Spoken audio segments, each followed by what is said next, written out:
Main ફરક છે કે બ્લાઇન્ડ જે સ્ટુડન્ટ્સ હોય છે એ લોકોને જોબ બહુ ઓછી હોય છે. એ લોકો મ્યુઝિક કરે, મ્યુઝિકના 7 years વિચારે એ લોકોને મ્યુઝિક ટીચરની જોબ મળી શકે છે.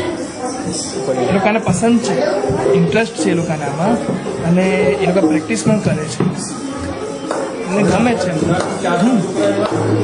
એ લોકો અમુક સ્ટુડન્ટ્સ એવા છે જે બહાર જતા રહ્યા છે, સ્પેશિયલ શીખવા માટે મ્યુઝિક અહીંયા આવે છે.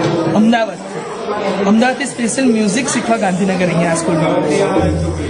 એન્ડ પછી એક છોકરી કલોલથી આવે છે, કલોલથી મ્યુઝિક શીખવા જસ્ટ તમારી સાથે અહીંયા ક્લાસમાં, અને એ બ્લાઇન્ડ છે. બ્લાઇન્ડ છે, બધા બ્લાઇન્ડ સ્ટુડન્ટ. એન્ડ બ્લાઇન્ડ છોકરાઓને શું મ્યુઝિક કેમ જરૂરી છે?